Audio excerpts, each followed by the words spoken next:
Hello everyone, this is Punya here. I am a biology lover, welcoming you all to my YouTube channel, that is PM Biology.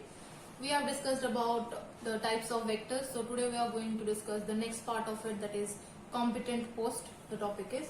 And just check my other videos, part 5 till part 5 I have shared. If any doubts would be there for this part, you can just click on the I button which is there on your right hand side of the YouTube channel. So let's go for the competent host, that is today's topic. So today's topic is competent host. After types of vector, we need to know that competent host, what is the meaning of competent host and why it is required. So we know that the agent of transformation is DNA, right? So competent host is required for transformation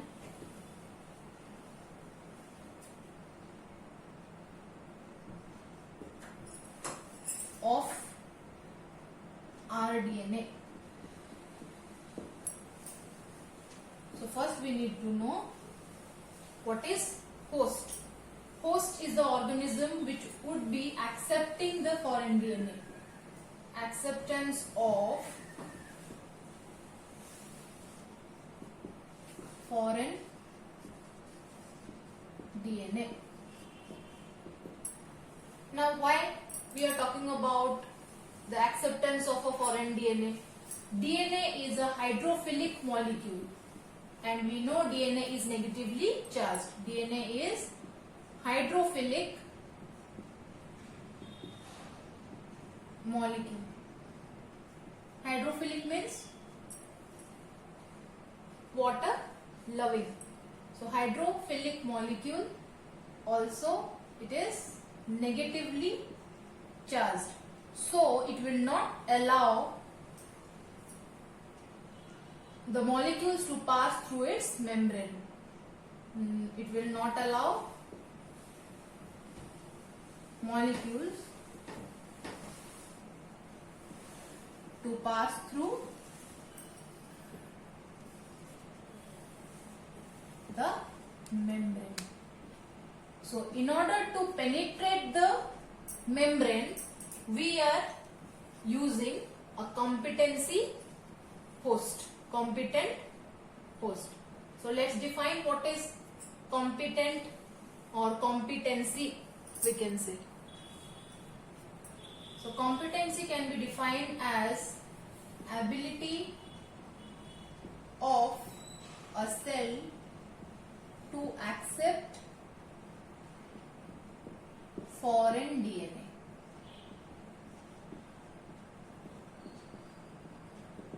Right? So competency is the ability of a cell to accept foreign DNA. And to accept this foreign DNA, there are basically two methods. So methods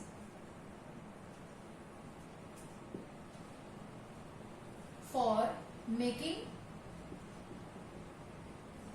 the cell competent.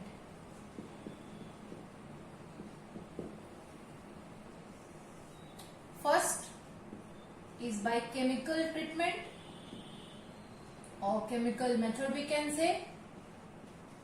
Second is physical method.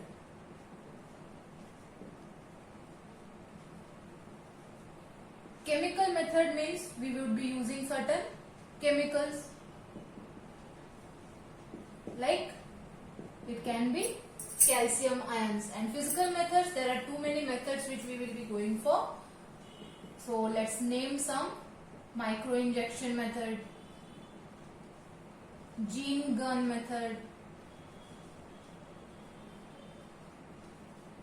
So these two methods would be helping the host cell to accept the foreign DNA very easily. So first we will be talking about the chemical method and then we will be going for physical one.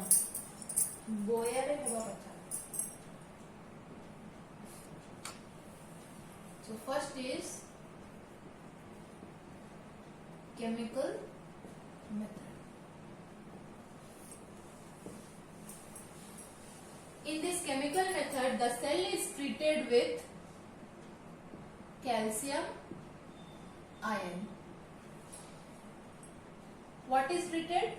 Cell. The cell is treated with calcium ion. The whole process is called shock treatment method.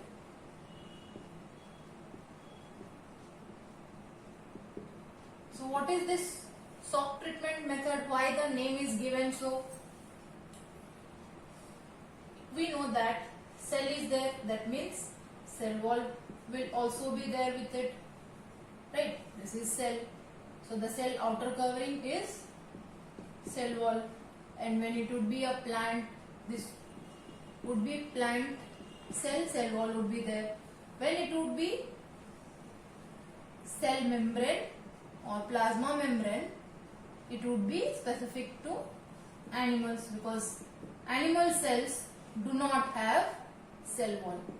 So different mechanism to treat with this, and this different mechanism to treat with the cell membrane would be there. Cell membrane is already having some pores, so it would be easier for the calcium ion to enter inside it. But when we are accounting for this cell wall that is specific for plant cells, first we need to rupture this plant cell so that we can invade to the next layer, that is cell membrane or plasma membrane, and then we can insert our foreign DNA. This is the nucleus.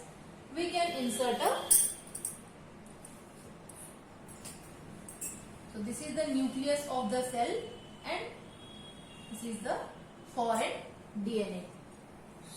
So how this foreign DNA would be incorporated here, that we need to go by this shock treatment method.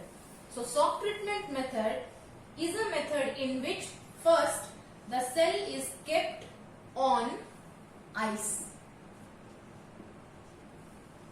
This cell, suppose this is a cell, we have kept it on ice.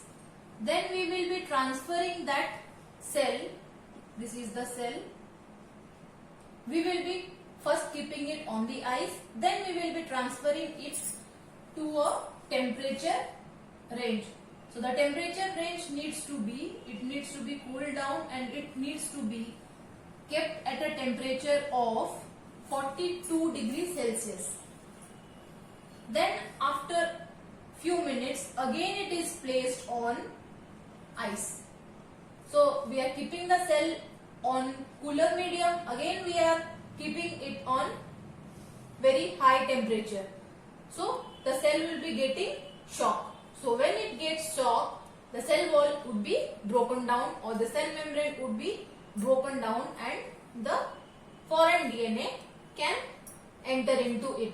And the best example or the best chemical which is used so that the penetration for the cell wall can be taking place is the calcium ion. So chemical method means we are treating with a chemical, we are giving the shock to the cell by keeping it in very cool first, then again very at high temperature, then again it is transferred to vice versa is going on. This cyclic is repeated for 2 to 3 times till the cell wall and the cell membrane ruptures. Once that is ruptured, the foreign DNA would be entering into the cell. So that is the work of competent host. So DNA needs to be, foreign DNA needs to be incorporated inside the cell. Next type of method which we are going to talk for is physical method. Physical method, mostly there are too many methods, but we will be going for only 2. One is micro injection method, or it is called micro injection technique, and the other one is gene gun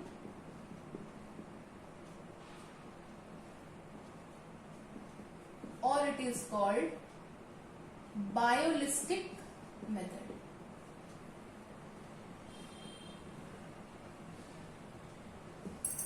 Okay, so micro injection method. We will be going for the first physical method. That means no chemicals are used, but certain instruments are used to inject the foreign DNA into the host cell. So this technique, in this, the rDNA, which we can say the recombinant DNA, is directly injected to animal cell, or we can say the host cell,